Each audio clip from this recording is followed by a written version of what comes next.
Thursday Night Football is on, and it's only on Prime Video. This week, the AFC North takes center stage as the Pittsburgh Steelers battle the Cincinnati Bengals. Coverage begins at 7 p.m. Eastern with football's best party, TNF Tonight, presented by Verizon. Not a Prime member? Not a problem. Simply sign up for a 30-day free trial. It's the Steelers and Bengals, Thursday at 7 p.m. Eastern, only on Prime Video. Restrictions apply. See Amazon.com/Amazon Prime for details.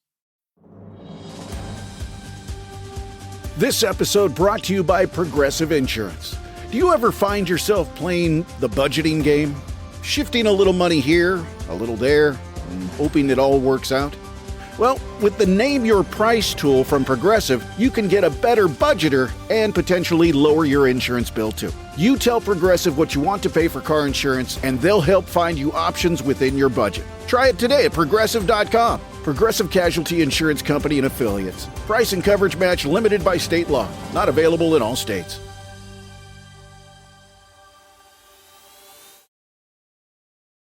Football is so much more than a single season. It's something you look forward to 365 days of the year. Just like Nationwide is so much more than a great insurance company. They're one of America's largest financial services companies, too. For your insurance and financial needs, Nationwide is on your side. Nationwide Investment Services Corporation, member FINRA, Columbus, Ohio.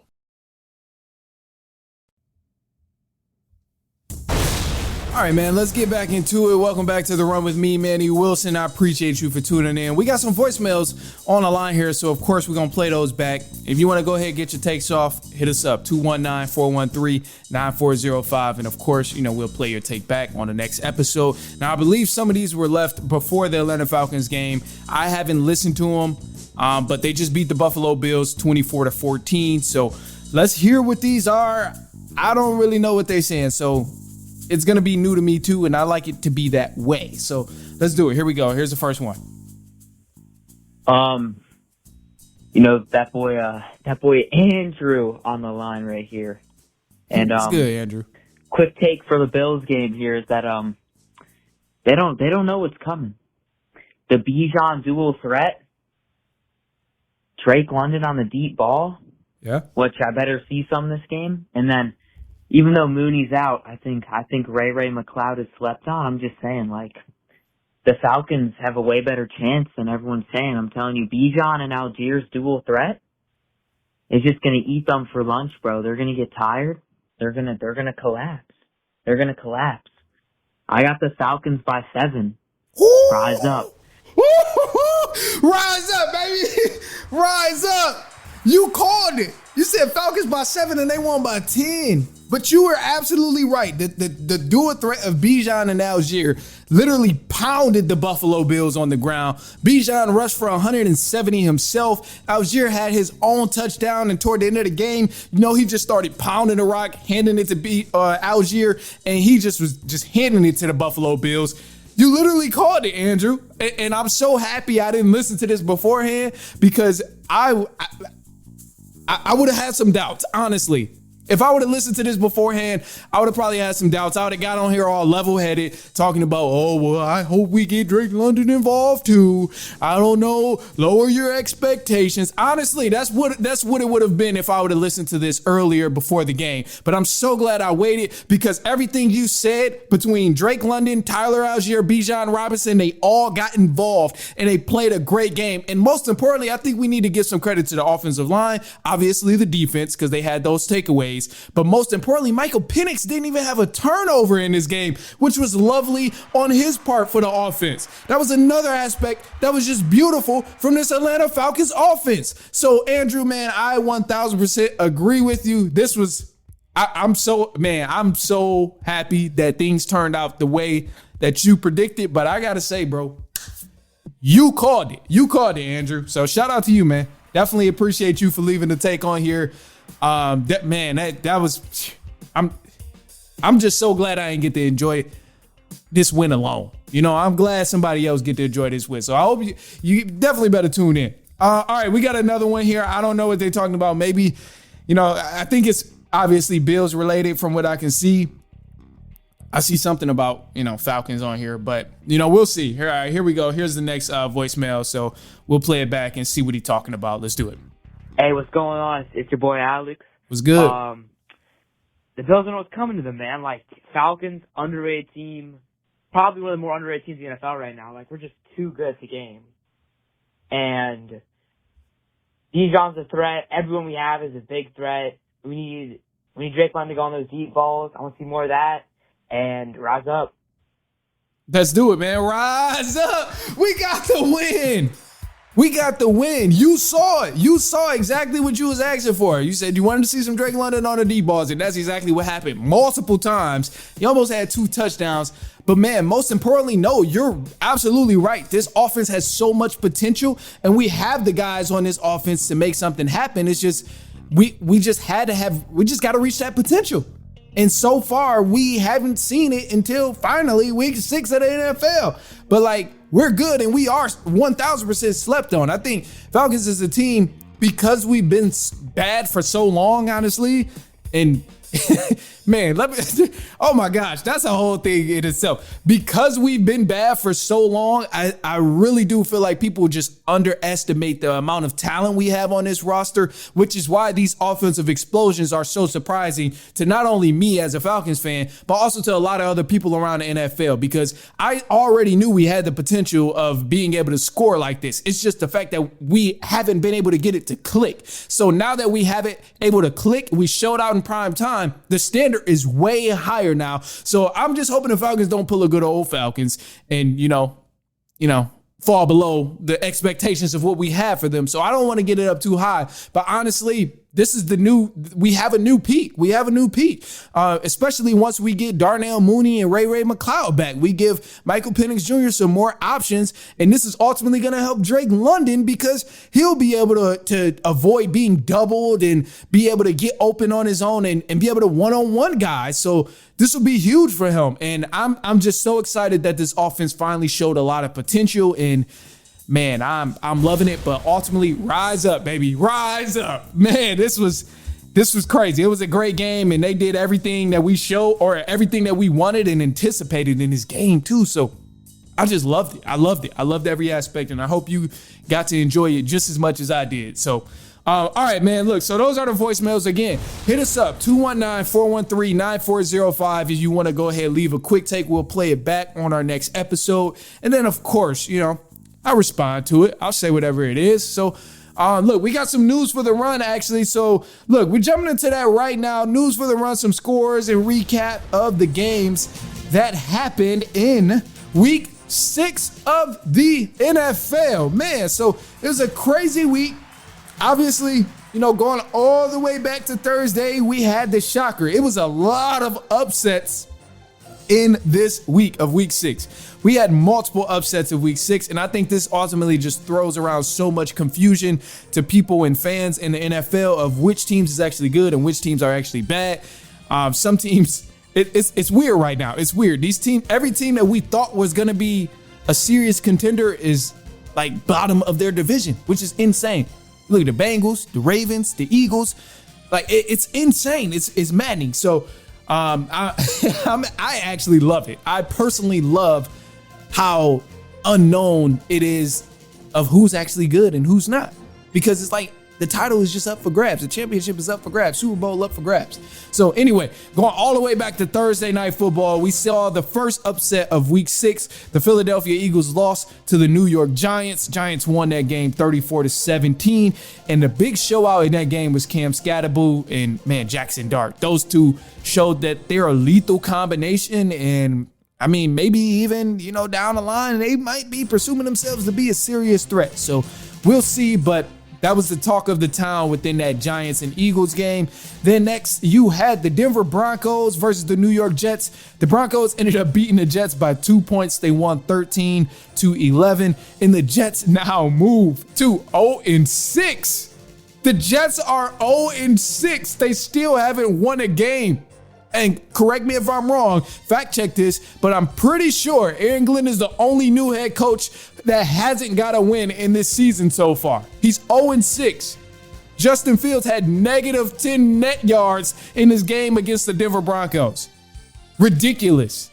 The Jets got to get it together. And I want to feel bad for them, but they kind of shooed away Aaron Rodgers. They shooed away Aaron Rodgers when he still wanted to be there. And I know Aaron Rodgers, it came with a lot of different drama and stuff, but that maybe it wasn't the right move. Just maybe it wasn't the right move. And clearly, you can say what you want about Justin Fields, but something is not working in this New York Jets offense, and it's looking like a tragedy because they haven't won a game. The defense is holding teams to low scores, but the offense just can't put points on the board. So that's what's ultimately causing the Jets to lose week after week and ultimately 6 games straight, unfortunately. So other than that, you had the Colts playing the Cardinals. Colts ended up winning this game 31-27, and Colts advanced to 5-1, and they're dominant, man. Colts are top in their division, top in the conference right now. So they've been balling. Chargers also, they played the Miami Dolphins. They won against the Miami Dolphins 29-27. The Chargers balled out and did their thing. They moved on to 4-2. They're also top in that division. Chiefs, I mean, hey, they got some competition now. So we'll talk about the Chiefs in a little bit too. But Patriots and the Saints. Patriots, they whopped up the Saints 25-19, and Patriots is also an elite team so far this season, which is just so weird. But they're 4-2 right now, and they've showed some serious promise. Drake May, dog, I'm actually annoyed that the Patriots have found another one. And so far, it seems like the Patriots have found another one. It seems like the Patriots might be somewhat back. I'm going to just leave it at that. So you be the judge, but keep your eye out for the Patriots because they're 4-2 right now. Top seed in the different, or top seed in, I think they're first in the division, actually, or between them and the Buffalo Bills now. But definitely a top team in that division and also a top team in the conference. But Bills and the Patriots are tied in the division with the 4-2 record right now. So it's close. Obviously, it's still a lot of football left, but just keep your eye on them. Patriots might be back. You got the Browns and the Steelers. Now, the Steelers, they beat the Cleveland Browns 23-9. Cleveland Browns advanced to 1-5. Steelers advanced to 4-1. They've been looking pretty good with Aaron Rodgers. Also DK Metcalf and Jalen Ramsey. They've been looking pretty good over there. So you got to shout out to the Steelers. And on the Cleveland Browns behalf, I said Shedeur Sanders is going to start by week 7, and I stand on that. I still think Shedeur Sanders is going to start by week 7. So it'll be interesting to see what happens here, but I'm sticking with Shedeur Sanders by week 7. It's a lot of drama going on with Dylan Gabriel and Stefanski, the coach. It's in terms of just him being the right fit for the Cleveland Browns at this point. Dylan Gabriel wasn't awful, but he also wasn't really thriving in this game against the Steelers. But, you know, sometimes these division games get rough, and it's always hard to tell. So you never really know. The other game we had here was the Cowboys and the Panthers.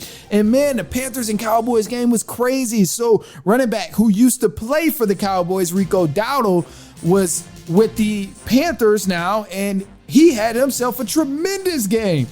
He exploded over the Cowboys, and it was just crazy. So Rico Dowdle, he rushed for 163 yards, had 30 carries, so they were just feeding him, but the Cowboys couldn't stop it. And the Panthers ended up winning that game.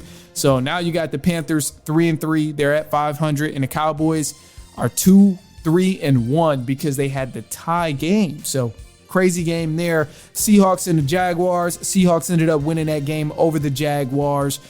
Sam Darnold showed out, did his thing. Rams versus the Ravens was no matchup at all.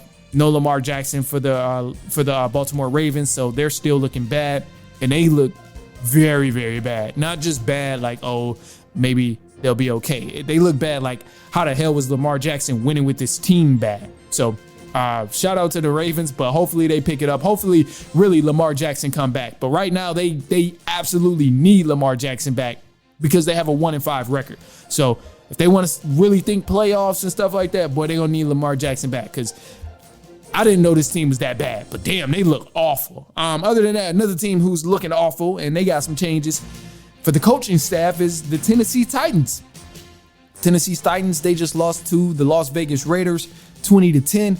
Titans, they also just fired their head coach. And as of the latest talks, they don't have anyone in mind yet, but they're keeping their eyes out for someone who might be a good candidate. But Cam Ward has been up and down Stretches of the game, he looks good. Stretches of the game, he doesn't look good. But also a rookie quarterback right now, so not really thriving or having a great season. But also, I think there's a lot of issues that trickled down from that head coaching slot. So Titans will be looking for a new head coach pretty soon. You had the Bengals and the Packers. Packers ended up beating the Bengals. Bengals obviously still no Joe Burrow, but they did have Joe Flacco in at quarterback, and he gave the Bengals some pretty good chances to score the ball and win. They did put up 18 points, but it just wasn't enough because the Packers ended up scoring 27.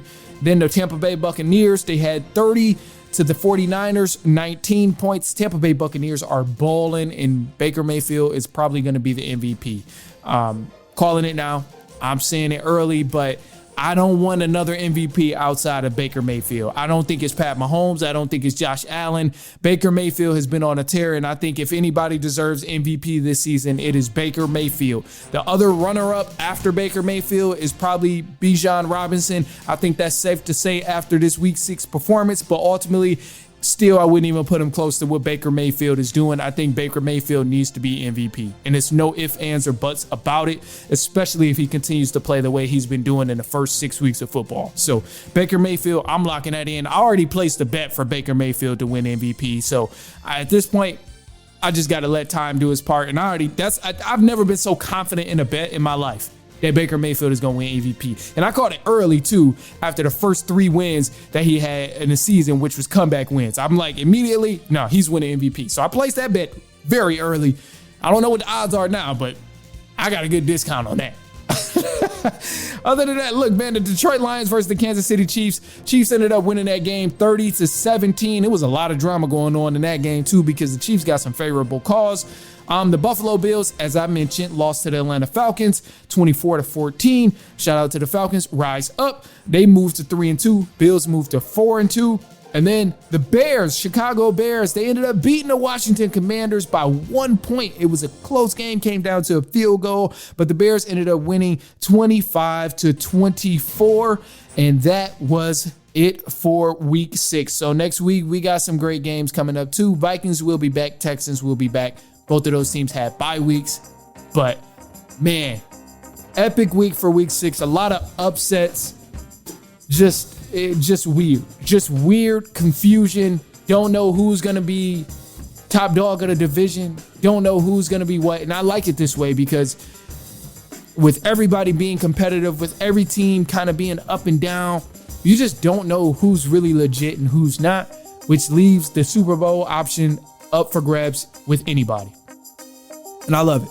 I love it. So I'm going to leave y'all with a positive note here. And a positive note for today is just going to simply be, it's just going to simply be do what makes you happy, man. Do what makes you happy. Sometimes you really got to think about what it is that makes you happy. Like, not necessarily, what you can do for someone else to make yourself happy, but more so like what genuinely makes you happy. What is the one thing you can do on your own for yourself that would make you happy rather than doing a service to someone else to make them happy. So just do what makes you happy. And sometimes we got to figure that out, what it is. But I'm going to just leave y'all with that. Accept it however you want to. Other than that, that's all I got for you. So I appreciate you for kicking it with me, especially so damn late at night. I don't know who the hell I think I am. I don't know. This is just crazy. I don't know why I'm up right now. Actually, I do. Because my Falcons won. So I wasn't going to be able to go to sleep anyway. All right, look, that's all I got. So I appreciate y'all for kicking it. We will be back later on this week and so on and so on and so on.